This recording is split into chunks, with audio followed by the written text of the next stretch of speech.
അസ്സലാമലൈക്കും വറഹ്മത്തുള്ളാഹി തആല വബറകാതുഹു. റാഹത്തല്ലേ? അൽഹംദുലില്ലാ. കുറഞ്ഞ സമയത്തിൽ കൂടുതൽ കാര്യങ്ങളെന്ന മനോഹരമായ ആശയവുമായി വീണ്ടും നമ്മൾ ഒരുമിച്ച് കൂടിയിരിക്കുകയാണ്. കൽബ് നിറച്ച് ദുആ ചെയ്യുന്നവർ, മറ്റുള്ളവരിലേക്ക് എത്തിച്ചു കൊടുക്കുന്നവർ, ഇതിനുവേണ്ടി പരിശ്രമിക്കുന്നവർ, ദുആ ചെയ്യുന്നവർ എല്ലാവർക്കും എല്ലാവിധ ഖൈറും ബറക്കത്തും അല്ലാഹ് പ്രദാനിക്കുമാറാകട്ടെ. കേൾക്കുന്ന കാര്യങ്ങൾ ജീവിതത്തിൽ പകർത്താൻ വലിയ തൗഫീഖ് അല്ലാഹ് നസീബാക്കി തന്നെ അനുഗ്രഹിക്കുമാറാകട്ടെ. പ്രിയമുള്ളവരെ, ഇന്ന് നമ്മൾ പഠിക്കുന്നത് ഒരു പ്രത്യേകമായ നാം ജീവിതത്തിൽ അറിഞ്ഞിരിക്കേണ്ട നമ്മുടെ വീടുമായി ബന്ധപ്പെട്ട ഒരു കാര്യമാണ്. നമ്മളൊക്കെ തമ്പലീനിൽ കണ്ടതുപോലെ തന്നെ ചിലന്തിയുമായി നാം അറിഞ്ഞിരിക്കേണ്ട, മനസ്സിലാക്കേണ്ട ചില പഠനങ്ങളും മനസ്സിലാക്കേണ്ട ചില മസലകളും നിയമങ്ങളുമാണ് ഇന്ന് നമ്മൾ പഠിക്കുന്നത്. നമുക്കറിയാം, നമ്മുടെ വീടുകളിൽ, അതിന് എത്ര വലിയ വീടാണെങ്കിലും എത്ര ചെറിയ വീടാണെങ്കിലും ചിലന്തി വലകളില്ലാത്ത വീടുകൾ വളരെ കുറവാണ്, അല്ലേ? മിക്ക വീടുകളുടെയും മൂലകളിലോ ഭിത്തികളുടെ മൂലകളിലോ അതുപോലെ ഫാനിന്റെ അടികളിലോ അതുപോലെ മറ്റേ അടുക്കളയുടെ സ്ലാബിന്റെ അടികളിലോ അങ്ങനെയൊക്കെ ചിലന്തി വലയുണ്ടാവും, അല്ലേ?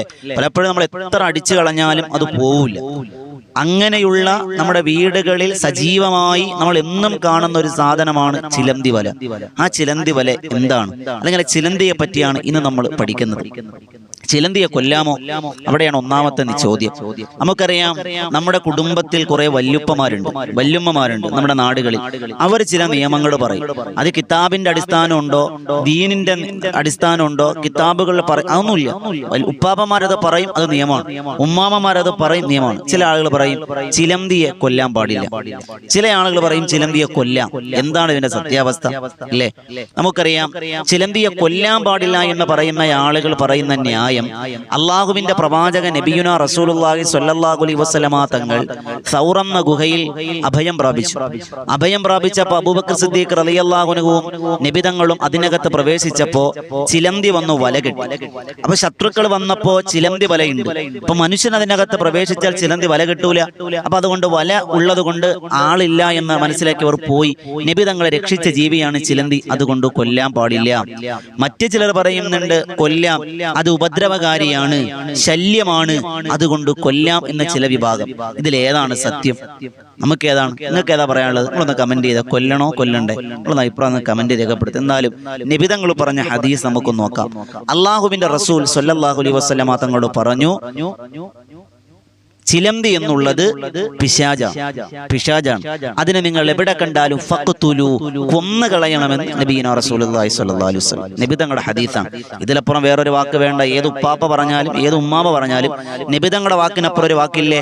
നബി തങ്ങളോട് പറഞ്ഞു, ചിലന്തി നമുക്കൊരു ഉപദ്രവകാരിയാണ്, അത് പിശാചാണ്, അതിനെ നിങ്ങൾ എവിടെ കണ്ടാലും കൊല്ലണം. അതിന് കാരണം ചിലന്തി എന്നുള്ള ജീവി അള്ളാഹു കോലം മറിച്ചൊരു ജീവിയാണ്. അതായത് മുൻഗാമികളിൽ അള്ളാഹുവിനെ ആദരിച്ചിരുന്ന, അള്ളാഹു ബഹുമാനിച്ച ഒരു സൂഫിയായ ഒരു ഭർത്താവ്, ഒരു മനുഷ്യനുണ്ടായിരുന്നു. ആ മനുഷ്യന്റെ ഭാര്യ ആ സഹോദരനെ, അദ്ദേഹത്തെ കൊല്ലുവാൻ, നശിപ്പിക്കുവാൻ സിഹ്ർ ചെയ്തു.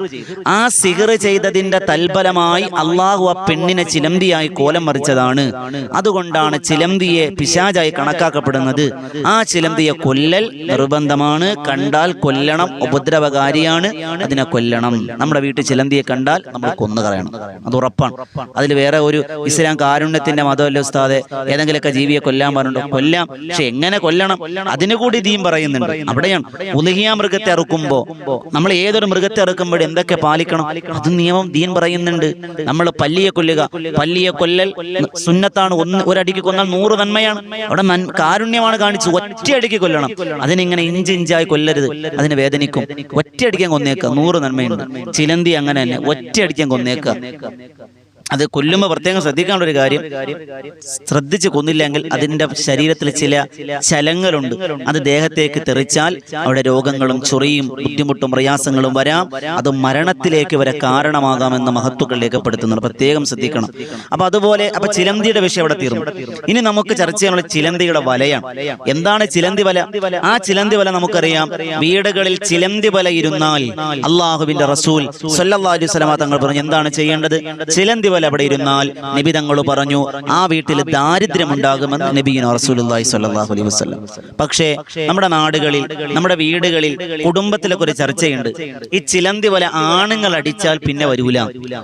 ആണുങ്ങൾ ചിലന്തി വല അടിക്കുകയാണെങ്കിൽ പിന്നെ ചിലന്തി വരൂല. അങ്ങനെയൊന്നുമില്ല. ദീനിൽ അങ്ങനെ നിയമങ്ങളൊന്നുമില്ല. കുറെ ഉപ്പുപ്പമാർ ഉമ്മമാർ അങ്ങനെ പറഞ്ഞു വെച്ചാണ്. ഉമ്മമാർ എന്ത് ചെയ്തു?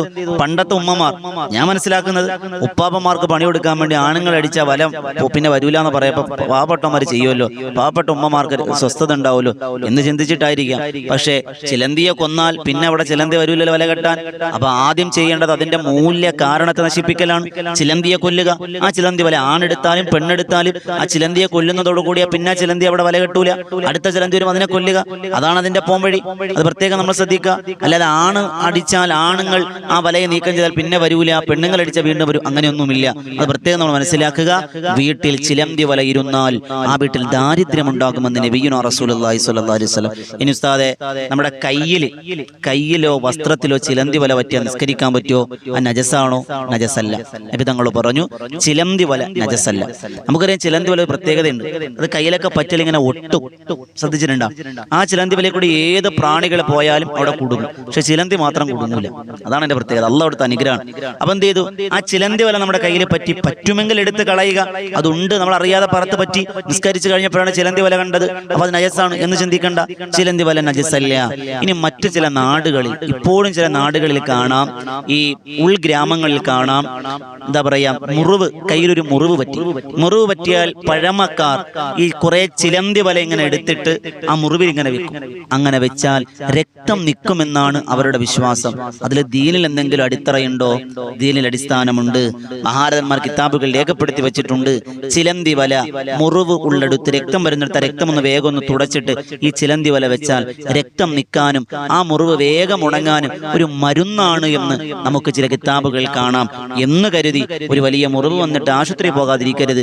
രോഗം വന്നാൽ ചികിത്സിക്കണം. നമ്മുടെയൊക്കെ വീട്ടിൽ ഫസ്റ്റ് എയ്ഡ് ബോക്സ് ഉണ്ടാവുമല്ലോ. അപ്പൊ നമ്മൾ വേഗം ഒന്ന് മുറിവ് ഒന്ന് വേഗം ഒന്ന് കഴുകി തുണി വെച്ച് കെട്ടും, ഒരു സ്പ്രേ ഒക്കെ അടിക്കും മുറിവിനുള്ള.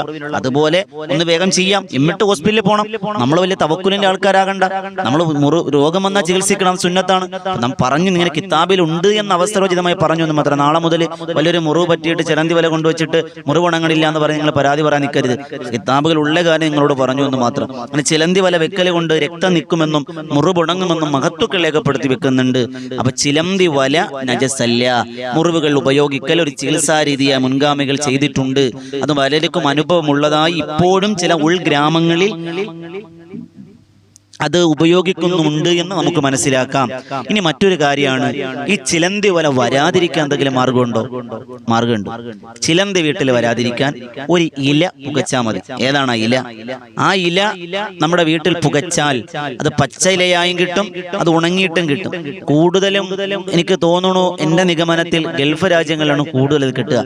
ഗൾഫിലൊക്കെ വരുന്നവരോട് എനിക്ക് അത് വേണം, ഇത് വേണം, അതിന്റെ പർദ്ദ വേണം, ഇതിന്റെ പർദ്ദ വേണം, അത് വേണം, ഇത് മൊബൈൽ വേണം, ഐഫോൺ വേണമെന്ന് പറയുന്നതിന് പകരം വീട്ടിലെ ഈ ചിലന്തി ഒഴിവാക്കാൻ ഈ ഇല നിങ്ങൾ കൊണ്ടുവരാൻ പറയണം.